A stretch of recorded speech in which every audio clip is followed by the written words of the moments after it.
Hello. So today is shot day. If you are not new around here, you know that I have embarked on a GLP-1 journey to continue losing the rest of the weight that I am looking to lose.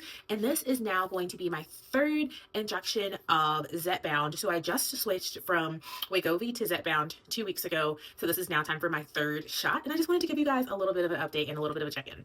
So I met with my dietitian today because I do like every 30 days check in with her, separate from my check-ins with my doctor that prescribes the medicine to me. And a lot of our conversation today was around how I feel like I'm retaining water, and in the past 2 weeks the scale has gone up 2 pounds and not losing. And she's like, don't fret. There's a lot of reasons why that happens. She did say she thinks that I'm probably retaining a lot of water, mainly because of dehydration, because I don't drink enough water. So who knew if you don't drink enough water, your body will retain and suck all the water that you do have in it, trying to hoard it, and then you will gain weight. So I'm not super concerned about the 2 pounds, but we talked through ways to get in more water just to make sure that I'm giving my body enough so that we can burn what I want to burn and get out, and then staying active in my activity.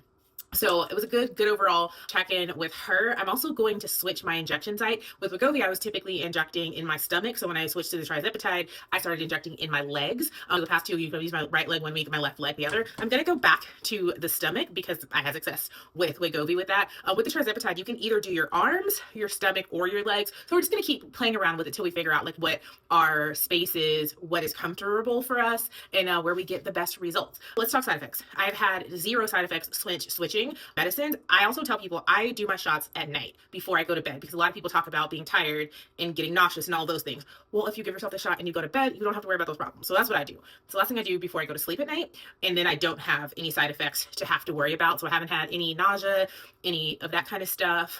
Just none of those issues. Like I said previously, before switching meds, I was going through a little bit of constipation. My doctor had me up the amount of vitamin C and fiber that I was eating, and that completely handled that problem, along with adding in the probiotic that I started taking. So no side effects outside of anything that I already had going on, no headaches, no any of that. So I'm super happy and positive to be able to report that nothing's gotten too crazy with any of those things. But yeah, this is week 3. My next check-in with my PCP is actually next week, so that we can take a look at it, because since I didn't have any lapse between going from Wegovy, which is semaglutide, to going to Zepbound, which is trizepatide, I started Zepbound at the 5 milligrams, and the step ups are greater, so there's a lot more dosage with the Zepbound to get to. So next week we're just going to assess and talk about if we're going to do another month at the 5, or if we're going to increase the dosage. So hopefully I'll have another good week of data to be able to help make that decision with my doctor. But y'all know I'm here if you have questions, things you want to know, the process to get it prescribed, all of those things. I'm super here and happy to help you. Now I'm going to take my shot, wash my face, and go to bed. So have a lovely evening. I hope you've had a wonderful start to the week, and we'll see you next week with the next update.